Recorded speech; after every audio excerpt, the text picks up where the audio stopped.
Bon, j'ai longtemps réfléchi en fait pour savoir ce que j'allais écrire sur les événements actuels, toujours de pire en pire. Et puis j'ai besoin d'harmonie, de beau, toujours à chaque fois que c'est plus horrible. C'est comme un réflexe. Et donc j'ai écrit ce texte avec plein de rimes. Alors, je parle des politiques et de leur manipulation. Pour une idée de la France qui leur convient, mais surtout pas fraternisée. Je te dis comment je les vois, sans prétendre que je détiendrai la vérité. À peine élu, et ce blocage, le président est en déplacement malheureusement. Avec leur machine dehors dans le froid la nuit, et ce nuage qui s'échappe de leur bouche, qui donne le ton de la température, comme de leur entêtement pour défendre leurs terres menacées, il n'y a pas si longtemps d'un futur exproprié. Avec leur machine et leur colère de révolutionnaires jusqu'aux boutistes qui n'ont rien à perdre, il y a quelque chose d'émasculé, quelque chose de l'homme blessé, une offense depuis cet intérimaire qui se prend depuis pour Dieu et le Père. On a élu Mignonnet dans le seul but de ne pas laisser entrer ces malades aux idées usées et mortifères. Il y a quelque chose d'osé, de volontaire à mettre en colère, de continuer, de les avoir touchés sans empathie ni respect, sans jamais reconnaître le labeur acharné comme le font ces durs pères autoritaires de l'époque patriarcale dont les femmes veulent se défaire depuis tant d'années. Et des terres de leurs ancêtres, des célibataires forcés qui nourrissent le français et honorent le sol sans la ramener. Tels des forçats prisonniers pour cultiver les racines en héritage du français. Monde paysan hérité du sang.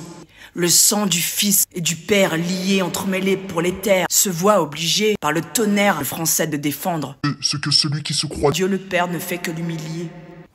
Est-ce un de ces conflits presque organisés, peut-on en douter, quand Macron brille par son absence? Que le jeune agneau, à peine arrivé, marketé, prodige, petit génie, durant des semaines, comme pour déminer nos pensées avant qu'on puisse en douter. Attal Sattel, à peine nommé, a déjà fait le même problème, déjà mal géré par les périodes passées, avec tous les médias accaparés, les débats, blablabla, télévisés. C'est pas un confort si t'as un plan à exécuter sans être espionné, écouté, observé. C'est ces diversions parfaites si on a tant soit peu entendu une étrange erreur potentielle de nos opérations militaires françaises. Les agitations intérieures organisées, c'est pas bon pour nos intérêts. Sur l'échiquier extérieur, je vous en avais déjà parlé. Que faire quand le conflit est créé par le garant de la paix de notre patrie? Qu'est-ce qu'on va découvrir de celui qu'on a élu pour ne pas laisser ces malades rentrer, avec ses frères de loge qui détruisent notre maison comme des maçons sataniques à éclater en scred notre perte de liberté pour une idée d'une France, de Français qui n'existe même pas et dont nos ancêtres se sont battus à tout jamais? Tu le sens, le parfum, celui de la perte de ton autonomie pour les mois à venir? Tu pourras te demander où se trouve la partie de ton anatomie. Je parle de celle qui loge ton analyse, ton courage, mais surtout ce truc sympa dans la vie qu'on appelle empathie. Distancé à se méfier, asphyxier des incivilités, on n'est même plus à pouvoir se piffrer. Pendant que ça se critique, ni vu ni connu, on est devenus les dindons, les pigeons collés au sol dans le goudron, englués, des teubés. ce qu'on a offert Comme boulevard pour tout bulldozeriser, défiguré aux couleurs de Bolloré. Les médias se renifleront à la course au scoop. Les inimitiés entre Français se creuseront comme d'habitude, ça marche à chaque fois. Pourquoi s'arrêter?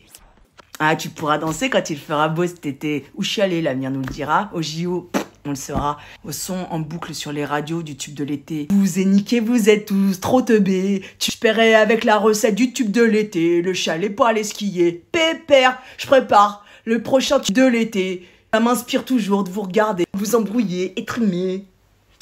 En réalité, sérieusement, comme ça va durer, quand l'étape de la colère, l'argent, les pertes, le blocage qui va s'éterniser, quand la colère des hommes de la terre passera à l'étape d'enrager, quand les comptes à rebours, à bout, de ces hommes debout, à bout, qui n'ont plus rien à perdre, va céder.